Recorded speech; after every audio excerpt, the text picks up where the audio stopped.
And we're now joined by our UNFCCC Global Ambassador, the CEO for Caribbean Climate Smart Accelerator, Ambassador Racquel Moses.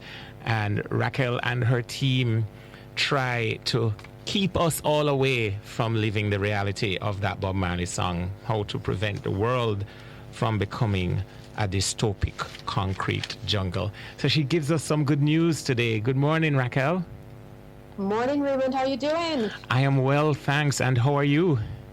I'm exceptional. Excellent, excellent. By the way, since last we spoke, we have had Ian and his sister Julia. Are you okay? Were you affected at all by either of the two siblings? Yeah, I was actually. So I was flying back from the UN General Assembly in New York and had stopped in Miami, and my flight to Trinidad was canceled. So, and at the same time, my daughter, who lives in Miami, I was telling her, I said, you should come home. This looks pretty serious. And when my flight was canceled, I was like, well, we're going to be together, but not in the way that I had hoped. Yes. But she's well, though. She's well. She's well, and Miami was fortunately spared. But you're seeing the extent of the damage, and it's mind-boggling. Mm-hmm. And this is in a country. I know that's not the specifics what we want to speak about with you today, so I'll be quick. This is in a country that is far more well-resourced than all of the Caribbean islands combined in terms of GDP. And it just goes to show that the hazard that a hurricane causes is equal, but the impact and the dislocation on regular life and the quickness to recover is a distinguishing feature in different economies and different societies. Yeah, and you're talking about economic power, which is just one facet of power. The soft power they have, the economic power, the control that they have over the global economy, the prestige that they have, the audience that they have. They have all of these things, and they are still being put on the back foot. I mean, and I know one of the things we'll talk about is loss and damage and how that's progressing. But those Hurricane Ian alone caused the equivalent of $67 billion worth of damage. Wow. And to date, loss and damage has been funded to the tune of $20 million. Wow. So you understand the magnitude of the difference. We have one event that has caused, hundreds of times more damage than we have funding available to respond. To address. Yeah. Yeah.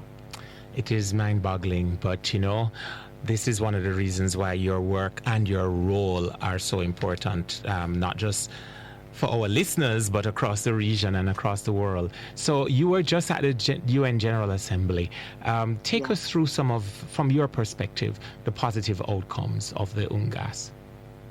So what for us makes a lot of sense for during UNGA is the connections that we make.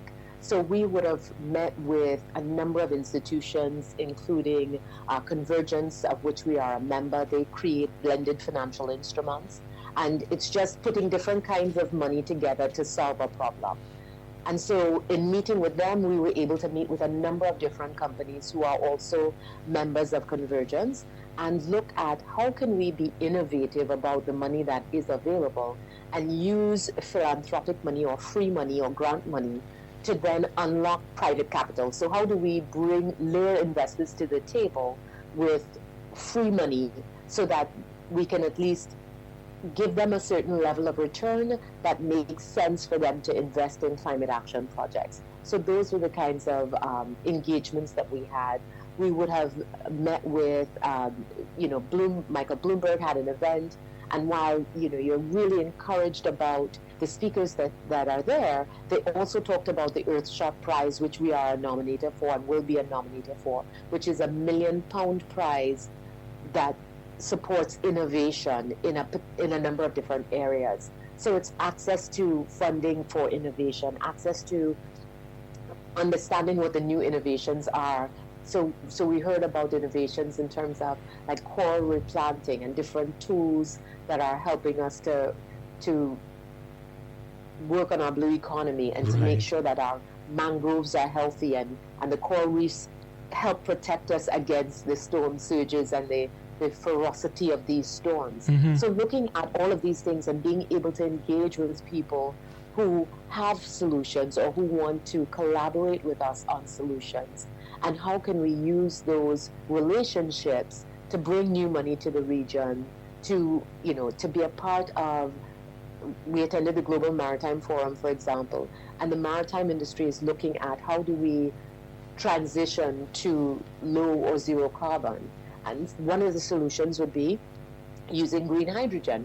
How can the region participate in that market? Right. So we're looking at all of the opportunities that exist and all of the relationships and linkages that we can form to help bolster our action and to make sure that we are part of the economic opportunity that's being created. Absolutely. No, in terms of the connections that you spoke about, and that's always an important part of attending conferences and activities such as these, what new investment opportunities are you seeing on the horizon, either immediately or down the road, for projects in the Caribbean, especially coming out of that interaction with the international community? So we sat on a panel with the Adaptation Fund, and the Adaptation Fund is a fund that is entirely grant making, and it is completely undersubscribed, especially from our region. Yeah. We want to bring far more access to the Adaptation Fund to the region.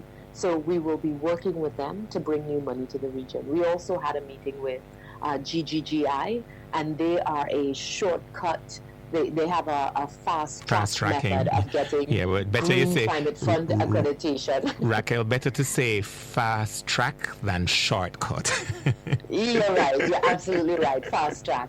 And one of the things that we know is that there's a lot of money available for climate action, but the disparity is the speed at which we have the ability to access that money, and the kind of money that is available and the conditions attached to that money, and those conditions matching the kind of conditions we are able to meet given where we are. Right. So those are the gaps that we are attempting to close. We are building out a pipeline of sources of funding available on our website, so that if you are looking for funding for your climate action project, that you can then check on our website, CaribbeanAccelerator.org, and see, okay, what kinds of funding could be applicable to my project, and how do I apply for it?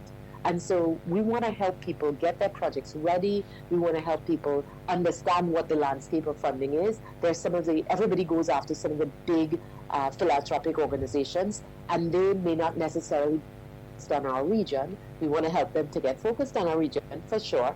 But we also want to say there's some other less known names, and there are other funds that are less subscribed that we need to be applying to, that they need to know who we are. For the Green Climate Fund, compared to our vulnerability, we haven't nearly explored enough in the Green Climate Fund. And they were highlighting at a heads of government meeting we attended in Bahamas a few weeks before the UN General Assembly, that they have not had enough applications from the region. Yes. So we want to make sure that we are helping more entities to become accredited to the Green Climate Fund, and that we're getting more applications for funding through and quickly through the Green Climate Fund. I don't want to particularize with a local example, but I'm very familiar with the southeastern coastal stretch of Jamaica, the Bull Bay to Morant Point area. And there's a section called White Horses, where I remember as a student at the university pursuing my first degree, going out for at least 40 meters into the water, and the water did not come up as high as my chest. But now the waves that pound along that coastline, the entire beach is gone. There were the remnants of a groin there back in that time, and all of that is now totally submerged. So when you speak about the need to build out these pipelines and for the Caribbean to become more activist collectively and as individual island nations and nations on a whole in the region to access these resources and to build out these climate adaptation projects, it's literally life and death, and it's staring us in the face within one generation, Racquel. Yeah. Yeah, no, I mean, I lived in Jamaica for 13 years, and the difference in Hellshire from when I got there and when I left was remarkable. Yep. And when I come back to visit now, I'm just like, this must be a different place. Yeah. Because you can't imagine that much, loss of landmass in such a short space of time. Because we used to think it's like, when our grandmother used to say, time is a master of all things. We thought it was such a extensive period, but it's happening in our collective memory, which takes me to the next point. Prime Minister Motley has said that the youth need to keep the leaders or the feet of leaders to the fire when it comes to climate policy. And these, we just explained, you and I, that these massive changes are happening within a relatively short period of time. So our youth really have a significant role to play. How can they have more of a say? Yeah, so, we talk a lot about, and that is such a fantastic point about the youth, because we talk about these big conferences and the UN General Assembly and the Conference of the Parties by the UN, the COP conference, which we're heading to shortly in Egypt. And we think about the people who are there negotiating for what needs to happen next and what countries are committing to. Countries are beholden to the people who vote for them, right? And those people are influenced by information. We need to make sure that our youth are not only advocating within our own countries to make sure that our leaders keep the promises that they make, because it is their futures that we are laying on the line, but also that they're advocating in any audience to make sure that the youth on the other side, in the countries that are the polluters, that are the carbon emitters, that those countries are feeling the pressure as well to make the changes that need to happen in order for us all to survive. And one of the things, a recent report came out indicating that far more people support climate action in the US than even the politicians expected, that there was overwhelming, I think, 80% support, whereas if you ask the politicians, they would have said somewhere between 43 and 51%. The fact is, they need to now understand if this is the support that this action has, we now need to double down on taking the action. And I'm not saying that they haven't taken action, but it is not enough and not quickly enough. And we need to make sure that we maintain the pressure, and we speak from a position of our moral high ground, that we also live our lives in a way that suggests that we care. So it isn't just about what we say, but it's also about what we do, because we are indicating that this is important to us, not just for someone else to do, as to reduce their carbon emissions. It is important for us to do. It is important for us to transition our economies. We need to see more young people studying climate sciences, taking up jobs in the area. We need to see more advocacy across the board. In the school systems, we speak about the environmental clubs. I'm to speak at the launch of an environment club in a few weeks at the Haile Selassie High School in St. Andrew here. When you listen to them, when you speak to them about their projects, they are making a clear distinction between what is to be done as an assignment for a grade and what needs to be done to improve the environment that we are raising them in, and which they will become the custodians after we depart. But somehow it really is not being integrated in terms of their voices being heard sufficiently in the region. And I would say globally, outside of an occasional breakthrough who has a who rises like a meteor in terms of our international attention and then subsides as quickly. How do we keep them at the table? That's the thing. And I mean, there was a call out, I believe it was last year at COP, that, the climate activists who are prioritized and covered by the major international media all look like people from the places that have caused the problem. And they are not choosing to amplify the voices of the climate activists that look like people who are on the front lines, and they have to do better. But it also means that we have to be armed with information. So I'll give you an example. We put out a number of different thought pieces and articles about what's happening and attempting to educate people about what's taking place. And we have to be mindful of highlighting the examples of action taking place in the region, voices from the region. So instead of quoting some, quoting Joe Biden on what he wants to say about climate action, we instead quote Mia Motley, because we have something to say and we have something to add to that conversation. Minister Samuda has been incredibly vocal, and we make sure we're amplifying his action. Jamaica is now putting in floating solar. You would be the first example of that in the region. You have the largest solar implementation in the English-speaking Caribbean. Right. And others are looking to outdo Jamaica on that. That's the kind of healthy competition we need to see. But we also need to make sure that we are aware of who we are and what we are doing. Because unless we understand who we are, we will think, oh yes. And when you read the articles, you think, oh my gosh, Germany is doing so much. Denmark is doing so much. And I'm not saying that they are not, but we also have extraordinary examples within our own region that we can learn from. So it's not so far from us what our goals are, because we have examples that are right next door. Exactly. And sometimes in your own backyard. Yes. News Talk 93 FM. Heard everywhere.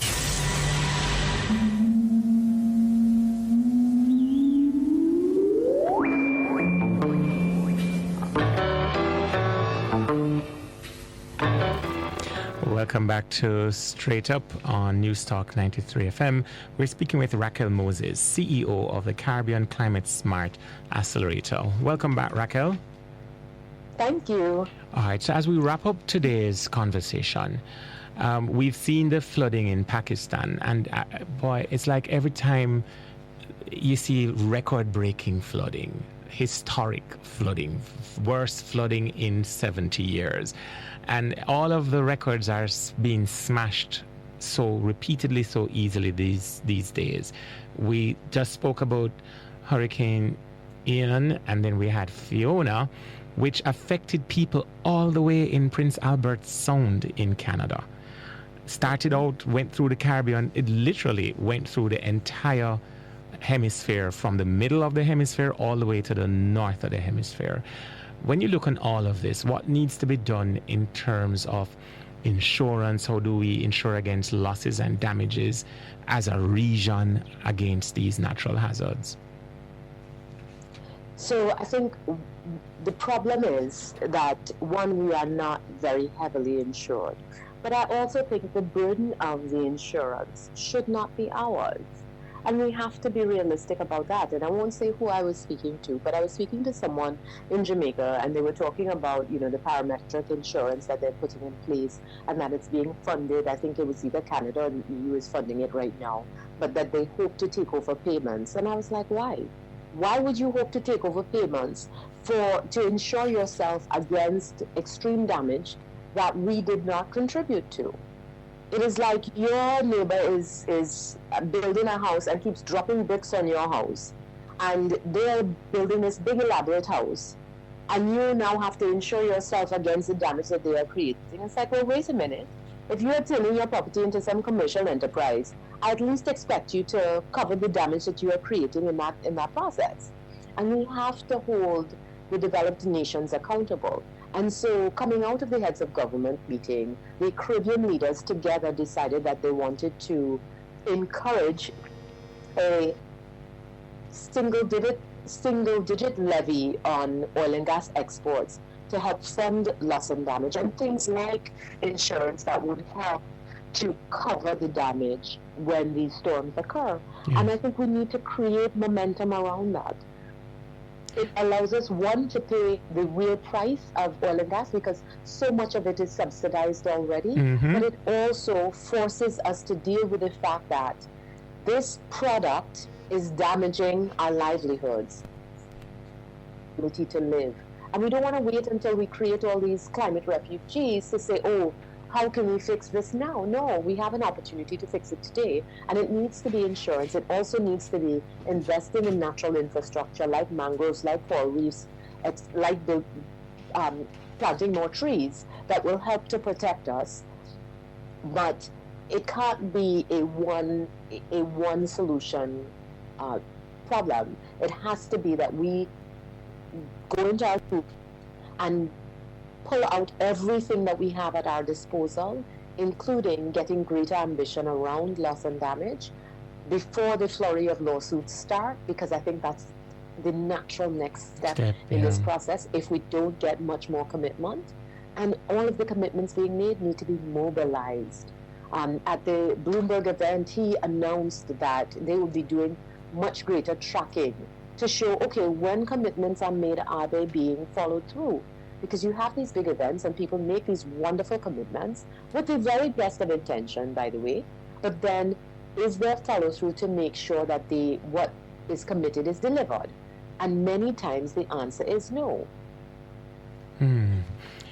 Boy, that's a somber note on which we basically have to wrap up today's conversation. But this, it's somber because this is a serious topic, and the steps that must be taken are not going to be without serious consideration. So until we speak again, Racquel, let me thank you so much. But finally and quickly, when is the next CCSA Investor Forum?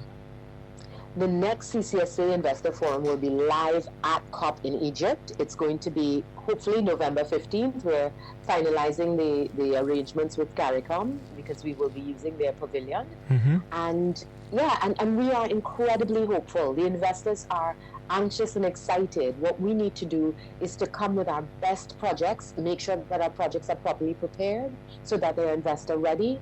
And that is something that we are focused and decisive on. So I am encouraged, optimistic, hopeful, but also determined that we will get some solutions coming out of this COP.